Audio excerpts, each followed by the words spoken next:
I'm Robert Lawrence Kuhn, and here's what I'm watching.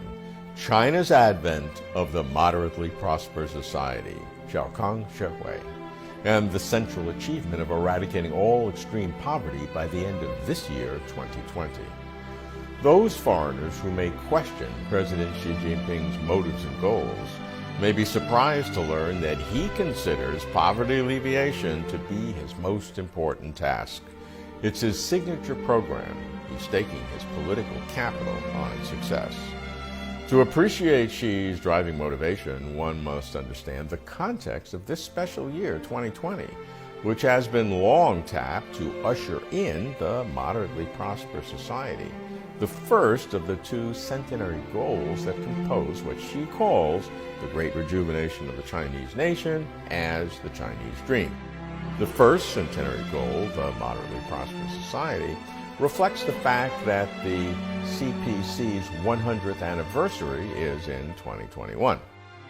The original formulation of the moderately prosperous society defined it in quantitative terms: to achieve GDP and per capita income of urban and rural residents by 2020 as double that of 2010.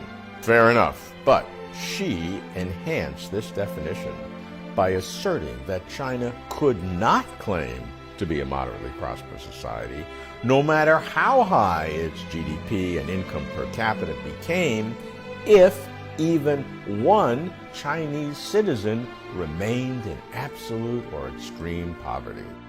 She said, "We cannot announce the complete construction of a moderately prosperous society on the one hand, if the living standards of tens of millions of people, on the other hand, are below the poverty line." There was a powerful prescription that set national policy, made more challenging, of course, by the pandemic.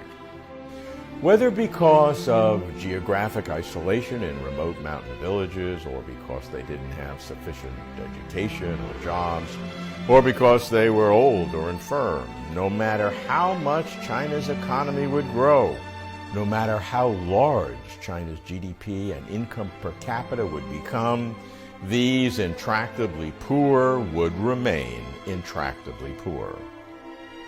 I did not appreciate all that is required for precision poverty alleviation until I started visiting poor regions, especially those remote mountain villages. I met poor villagers and heard their stories, those who had come out of poverty through micro-businesses, those who had been relocated to suburban areas, and those who, ill or infirm, needed social support, and those who, though still in extreme poverty, still refused to move from their ancestral lands. And for those foreigners who marvel at how China contained COVID-19, the common root of China winning the war to contain the coronavirus and China winning the war to eradicate extreme poverty is the CPC's governance structure and organizational capacity. This does not mean that there are no trade-offs. Thus, to comprehend China's poverty alleviation program is to comprehend how China's party-led governance system actually works.